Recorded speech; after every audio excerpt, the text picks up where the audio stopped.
The science behind the mind and behavior, how to start making changes. Hi, everyone. Welcome back to another episode of Rapid Subconscious Reprogramming. This is Tommy Walker, the mind engineer in the community, and I want to welcome you here. I hope you enjoy this presentation today. It's something that I've been talking for a long time now, but I want to just do a refresher and go in depth in some other areas. So thank you very much. If you're watching, if you can write #live, that would be great. If you can write, if you're watching replay, #replay, that would be awesome too. So thank you again. If you're watching, I hope you enjoy this. So let's talk about the science behind the mind and behavior. There's so much information out there on how the mind works, how to start making changes, right? And a lot of people are struggling with this, trying to bring changes into their life. So I want to share this training today to help you start really understanding how it works and how to start making changes.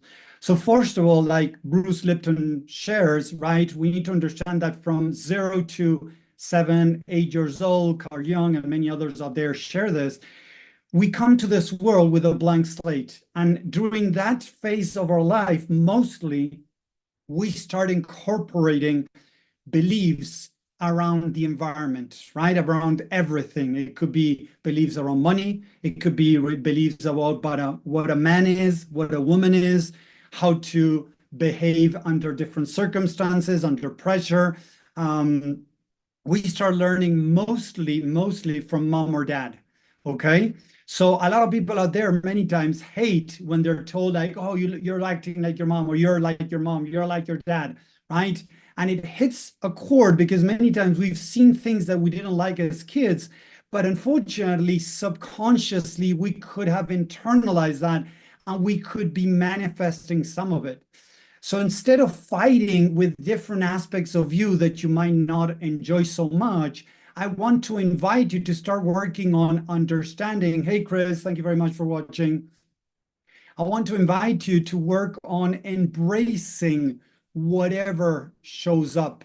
Instead of fighting it, embrace it. Why do I say this? Because to be able to make changes in any aspect of our life, we need to first embrace whatever we're doing. So if you're procrastinating, you need to understand that procrastination is, and I spoke about this a long time. Hey, Rose says that there's no sound. So anybody else? Chris, do you hear anything? Just to check. I think we are with sound. Maybe Rose needs to check what's going on. So what's going on is procrastination is the solution to a deeper problem. Perfectionism is the solution to a deeper problem. Addictions is a solution to a deeper problem. So like the Gabor Mate shares, yes, we need to understand that instead of asking like, oh, why the addiction, I love what he teaches is why the pain? Because addiction normally is a byproduct of a deeper pain. So instead of fighting an addiction, fighting that I'm consuming sugar, chocolate, or something that I want to stop, my overweight, something that's going on, I need to start embracing the part of me that found a way to deal with that. So imagine that you do binge eating, right? And we talked about this in the past. You are not able to stop eating sugar or chocolate. That is the way the mind has found to deal with deeper pain. So instead of denying, fighting, hey, Romana, thank you for stopping by. Instead of fighting with that part of you that is doing that behavior, we need to understand that that behavior was created as a byproduct of a lack of love, people. A lack of love has taken that part of you to adopt that behavior.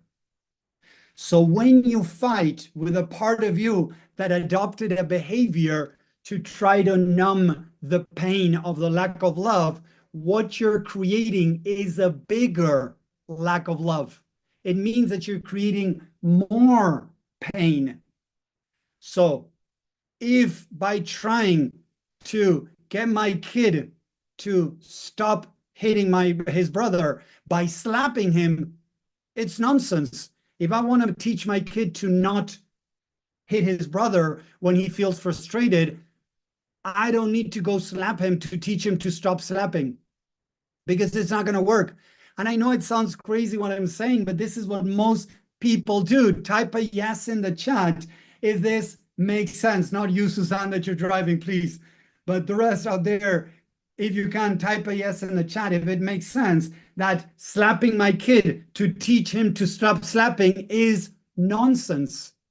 So we need to stop this craziness of going into war with a part of me that is doing something that is, quote unquote, not acceptable.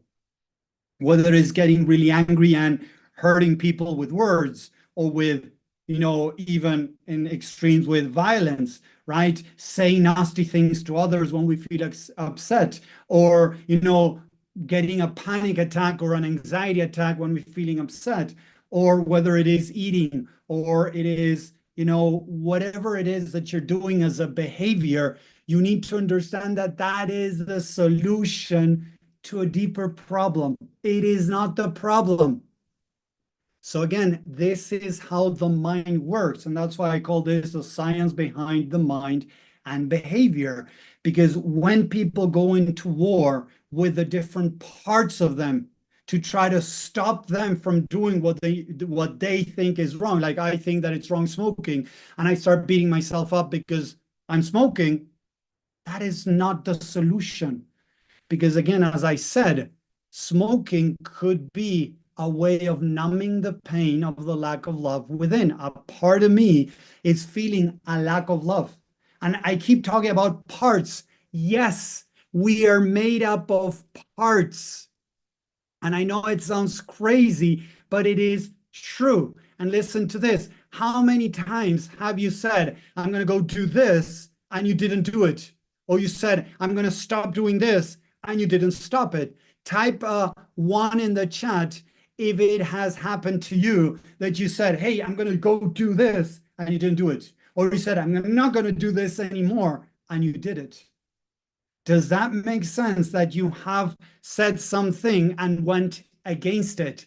That shows you, proves what I'm saying, that we are made of different parts. A part of me that wants to go this way, a part of me that wants to go this way, a part of me that wants to go that way.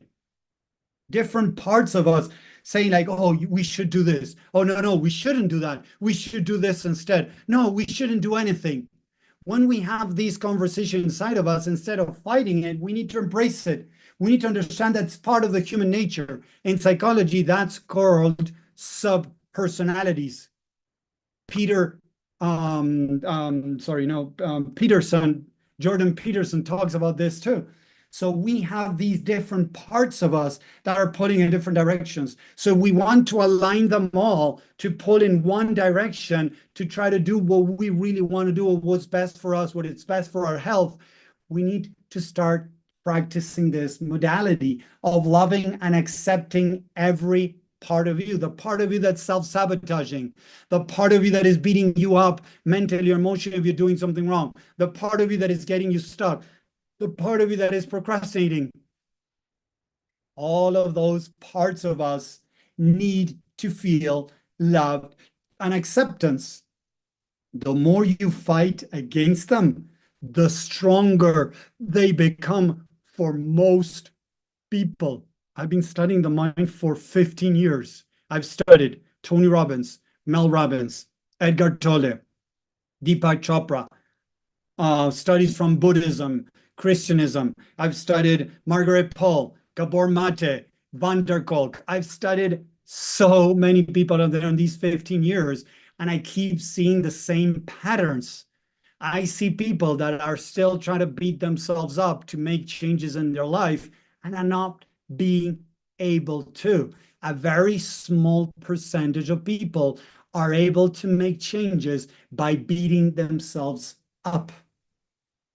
So if it's not working, we need to try to do something different.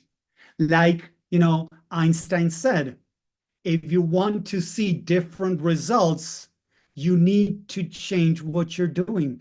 If not, it's crazy to expect different results by doing the same things. So I know that there's lots of people out there that are teaching how to beat yourself up, how to, the inner critic, call it names, to shut it out, deny the negatives, don't focus on the negatives, positivity. That is not working for most people out there. And I can tell you, after working with thousands of people around the world, doesn't matter where they come from, it is all the same for most people. It is not working. So we need to start embracing the negatives, experimenting the negatives. Why are they there? So remember what I always teach: behaviors are the byproduct, are the byproduct of emotions. Emotions are the byproduct of beliefs. So negative belief is going to create a negative emotion. A negative emotion is going to create a behavior. First, it's going to start as a behavior, and then it's going to turn into a habit. And most people that have these habits, many times negative habits that are trying to change, they're focusing all their energy on the habit. The habit is the solution to a deeper problem, is the byproduct, is the result of something deeper. So go through the habit, try to see what's going on. How am I feeling? Why am I feeling this? And how is this making me feel about myself? And that's how we start tapping into the subconscious mind, into the beliefs that we have. I have worked with people that tell me, oh, Tommy, I don't care what people say. Okay, so why did you come to me? Because I'm struggling in getting out there with my business. I'm struggling getting out there to find, a partner. Okay, but if you're saying that you don't care what people say, why is it that you find it difficult to get out there and start, sharing what you do with your business? Well, I don't know. No, it has nothing to do with me, because I don't care what people say. But deep down, they did. Their actions was more aligned with I do care what people say more than what he was trying to convince himself. So subconsciously, he believed that, yes, what people say is important. I want to protect myself. Consciously, he had tried to convince himself to not get out there not to get out there, that he didn't care what people say. But his actions were more aligned with I do care what people say. And this happens to most people. Let's see, Roman. Habit is a byproduct of a deeper problem. Yes, exactly. Exactly. Thank you, Romana. This is for everyone. This is not just for you, Romana. This is valid for the entire world. The thing, as I said, a very few people out there, very limited people out there, are able to kick themselves in the butt enough to be able to take actions. The rest of the people out there is not working for them. What is much more effective? What did I see that has changed my life and thousands of people around the world that I help with, is by practicing self-love. When you love the aspect of you that is playing it small, when you love the aspect of you that is judging, when you love the aspect of you that is procrastinating, but is seriously loving it, unconditional love. It's not like, oh, Tommy told me I have to do this. No, I'm not saying that. It has to be true to yourself. Because as it's you, if you're pretending, it doesn't work. It's like pretending pretending that you love somebody else. Eventually, it's going to fall apart. So don't pretend. Love and accept the part of you. So as I always teach, love on one side, understanding on the other, and the infinite sign connecting both. Love, understanding, and the infinite sign. As I practice a little bit of love, I am able to go deeper into understanding why am I doing what I'm doing. As I understand deeper why I'm doing what I'm doing, I'm able to love myself deeply more. As I love myself more, I open myself to understanding more. As I understand more, I'm able to love myself more. And that is why I call the infinite sign between those two, because that is what can set you free. Counterintuitive, but it's truly worked better than beating ourselves. Yes, Romana, thank you. It is counterintuitive. That's why it resonates so much following Tony Robbins, Mel Robbins, and so many others, Edgar Tolle, that teach about denying the negatives, repressing the negatives, pushing them away. It sounds so good because facing the negatives feels painful. Denying it, although it's still painful within, deep down, it doesn't feel so much pain in the mind. It's still there, don't get me wrong, but they're disconnecting, they're repressing. It is counterintuitive because we have been trained our entire life to do that. It's like learning how to drive stick and then try to drive automatic. It's going to make it easier, but it's going to be weird. But if you have driven automatic all your life, a car automatic all your life, and now you want to drive stick, it is really difficult. I was born in a country where we drove stick most of the time. So for me, driving stick is easy now because I've driven with stick for many years. But when I went to live to the States and I drove a lot over there automatic, it was pretty easy, the transition. Although it felt uncomfortable, it was, in a way, counterintuitive, right? Because I was used to doing sticks. So I used to put my hand on the automatic, thing to just do the next gear, but it did it automatically. But I see a lot of people that go from stick, manual driving, to automatic, sorry, the other way around, from automatic to manual stick, and they find it very difficult, right? Because we have been used to one thing. People have been trained, have been programmed to not deal with the negatives. Romana, when we were kids, our parents would tell us, don't be scared, don't be angry, don't be grumpy, don't be. Whenever you manifest as something negative, it was denied. So if it was denied, you started learning that it was wrong. So if it was wrong, you rather push it away. That's why it sounds so correct to do what those people are telling you. But it's not the right way, because when my kid feels jealousy, when my kid, as I mentioned many times, feels ugly, when my kid feels angry, when he feels sad, with my wife, we try to be there with him to help him navigate those emotions, not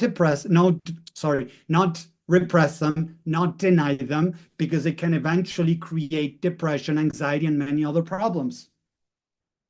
So we need to start embracing the negatives. Embracing the negatives is going to allow us to understand what's going on deeper in the mind and be able to start making changes. Yes, we don't want to feel uncomfortable. There you go. We need to be willing to feel uncomfortable. Exactly. Going to the gym is not comfortable for most people, but it is getting uncomfortable to have a healthier body. Eating healthier is uncomfortable, but we need to get uncomfortable to have a healthier body. Working on the mind, it is uncomfortable because it's facing the pain, like going to the gym, facing the pain, the physical pain. Working on the mind normally creates emotional pain because we have that pain stored inside of our mind and our body. If we don't deal with it, it is going to be very difficult. Tells now, oh, Romana, you can't worry about it. Let it go when I feel emotional about something. There you go.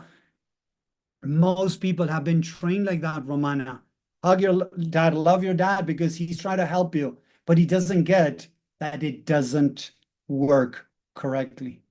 So everyone, I hope that makes sense. This is the science behind the mind and behavior, understanding how the mind works, how to be able to tap into the subconscious mind, find the reasons behind. I was once talking to a woman and she's like, Tommy, it makes no sense what you're saying because I'm not doing laundry. What does that have to do with my past? What does that have to do with the mind, with pain? I just asked her one question. I asked her, when you were a little kid, did your mom ask you to do laundry? Yes. Did she force you to do laundry? Like this is a chore that you didn't want to do? Yes, I hated doing laundry. There you go. That's why you hate laundry today, because you hated it as a little girl, because you were forced to do that. So now she was postponing doing laundry because it was a protective mechanism of a program that she had in her because of childhood. That is how the mind works. So if we want to start making changes, we need to start going deeper. It's not about repressing. It's not about denying. It's not about fighting the mind. The mind is not the enemy. It's just working according to the programs it has been given. As I always say this, if I'm going to break my computer because each time I click the logo that shows the Word document logo, I click it, and I'm going to break it because it opens Word and it doesn't open Excel sheet, it sounds dumb. Imagine me breaking my computer because each time I click the logo to open the Excel sheet, but I use the Word logo, it's not working. Yes, it's not working because the computer has been programmed to open the Excel sheet by clicking the Excel sheet logo, not the Word logo, the Excel sheet logo. So the mind has been programmed to do what it does. So instead of fighting it, love and accept what's going on, bring love to yourself, practice self-love. And I promise you, I guarantee that that is going to be much more effective. I'm not saying easy, but much more effective in making changes. The person that is smoking, what it's telling me is that the parts of them that are lacking love. The person that is binge eating is saying that it's telling me that a part of them is not receiving enough love or didn't receive enough love as kids. Or the person that is procrastinating doing their taxes, doing laundry, whatever it is a lack of love. Practice self-love and see how things can start changing. Again, just in case, I'm not saying it is easy. It's like trying to build a six-pack, try to build, a really solid body by going once to the gym and expecting that to work, or going once a week to the gym and after 4 weeks expecting to have a six-pack. It might not happen right away, but if you keep doing it, eventually, if you're doing the right things, it's going to happen. The same thing as you love and accept the different parts of you, understand why, where it comes from, what different incidents is the mind using from your past. Like, my mom hit me when I was a kid. Okay, that makes me feel that I'm not good enough. As it makes me feel not good enough, it makes me go drink to try to cover the pain of not feeling good enough. That's how it works. So you want to start making changes, start understanding and practicing self-love. Thank you very much. I hope you enjoyed this. As you can see, I give the best of me for you guys to be able to start making changes. So if you're watching on YouTube, if you want to listen more of this, follow me for more, right? If you want to share this with other people, please share. The idea is to get more people to understand what is going on and how to start making changes. So again, thank you very much. I hope you enjoyed this, and I'll see you next time. Have a great week. Bye, everyone. Thank you very much.